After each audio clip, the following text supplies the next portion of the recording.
As the title suggests, there is one way that you can guarantee to get a booking on Airbnb.com, and I'm going to talk about it today. Some of you may like it, some of you may not, but it's one of those ways that you are guaranteed to get a booking. So heads on beds and all that jazz. Now, before we do delve into it, and if you're the first time that you are listening to this podcast or watching this podcast, hi, my name is Mark Simpson. I give hosts just like you the tools, the tactics, the training, but most importantly, the confidence to get more bookings, more heads on beds. And ideally, there would be by direct. But I know that a lot of you ask Airbnb questions, as I can see it in the forums, and I can see it on the YouTubes, and I can see it and I can hear it on Clubhouse. So I thought I would do a couple of videos on Airbnb, but will help you to get more bookings on that platform. Now, if you're wondering who I am, then just go check out boostr.co.uk, boostry.co.uk. This is the #1 rated hospitality podcast. It is the only podcast that goes every single day. And if you want to stick around for more, hit the subscribe button. If you're on YouTube, hit the thumbs up button. But most importantly, please share. Please share this in Facebook groups, share it with friends, with peers, with hosts, with communities that you may be a part of, because I feel that this is the best resource to help you get more bookings. And this is totally free. There's no charge for this podcast. Just all I ask in return is just make sure you tell a host about it. Okay, let's get stuck into it. So the guaranteed way that you will get a bookings for your Airbnb, and you can take Airbnb and you can substitute in Vrbo, you can substitute in booking.com, you can substitute in Expedia or anything, is the price. Now, again, I said some of you may like this, some of you may not like this, but just like any OTA, there are people on there that are just searching for the lowest price. And the thing and the reason why these OTAs have become so popular is because a lot of people feel like it's a race to the bottom.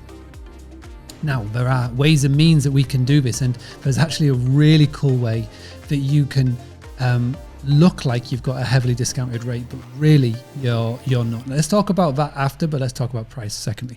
So the best way to do this, if you're going to do it manually, you can just go and look over the course of the next week, 2 weeks, 3 weeks in your local area, see what other hosts are doing, find ones that are a similar amount of bedrooms, facilities, etc. to you, look at what they're pricing at and just undercut them by €1 or €2 or dollars or pounds, whatever it may be.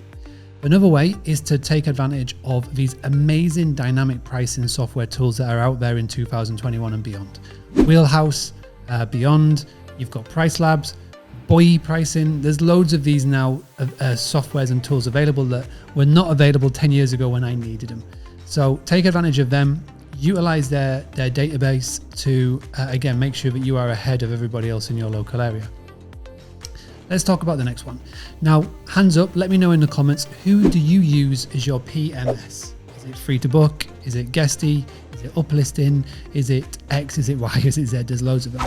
Now, let me know again if your PMS of choice is able to mark up the price. Now, what do I mean by that? So say that your base rate is £100.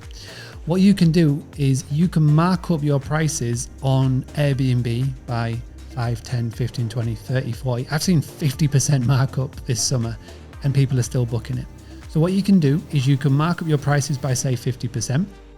So I'll go to £150, say, or €150, $150 a night. And then what you can do is you can go into the opportunity section on Airbnb. You can go into the opportunity section on booking.com, wherever it may be, and you can put in a discount.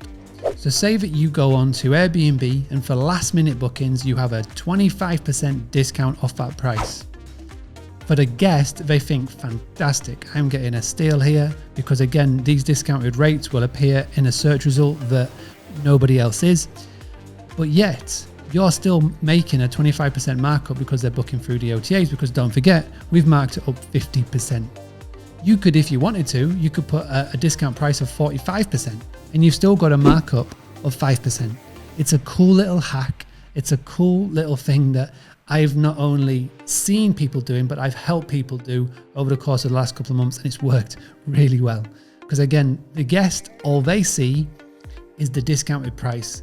For the OTA, great, because again, they feel like you're giving their guest a massive discount, but for you, it's a win because you've marked it up originally from what it is at your direct booking prices. So win, win, win. So that's pricing. Now, I would love to know what you're doing around this. Are you using dynamic pricing software tools? Who are you using? Are you doing it manually? How are you doing it? Are you doing the markup? And tell us some wins. This is where I pass the conversation to yourself. Please leave it in the comments below on whatever channel you are watching this on. And if you're listening to the audio and you want to reach out to me, mark@boostly.co.uk. Thank you so much for stopping by. As always, let's be proactive, don't be reactive, and let's go and get some more direct bookings. I'll be back tomorrow. Take soon.